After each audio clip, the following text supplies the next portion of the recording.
ফার্মাসলিউশন নামে বাজারে থাকা নকল ডায়াবেটিস টেস্টিং স্ট্রিপস 7 দিনের মধ্যে ধ্বংসের নির্দেশ দিয়েছে হাইকোর্ট।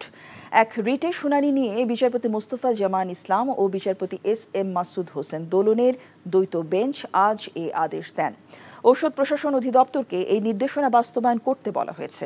সম্প্রতি একটি জাতীয় দৈনিকে এ বিষয়ে প্রতিবেদন প্রকাশিত হয়। প্রতিবেদনে বলা হয়, ডায়াবেটিস টেস্টের জন্য স্ট্রিপ অবৈধভাবে এনে বিদেশের নামী প্রতিষ্ঠানের মোড়কে দেশের বাজারে ছাড়ছে একটি প্রতিষ্ঠান, আর এই মোড়ক প্রিন্ট করা হয় রাজধানীতেই। এমন ভয়াবহ প্রতারণার প্রমাণ মিলেছে ফার্মাসলিউশন নামে একটি দেশীয় কোম্পানির বিরুদ্ধে।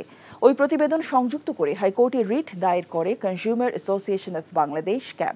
তাদের পক্ষে শুনানি করেন ব্যারিস্টার জ্যোতির্ময় বড়ুয়া।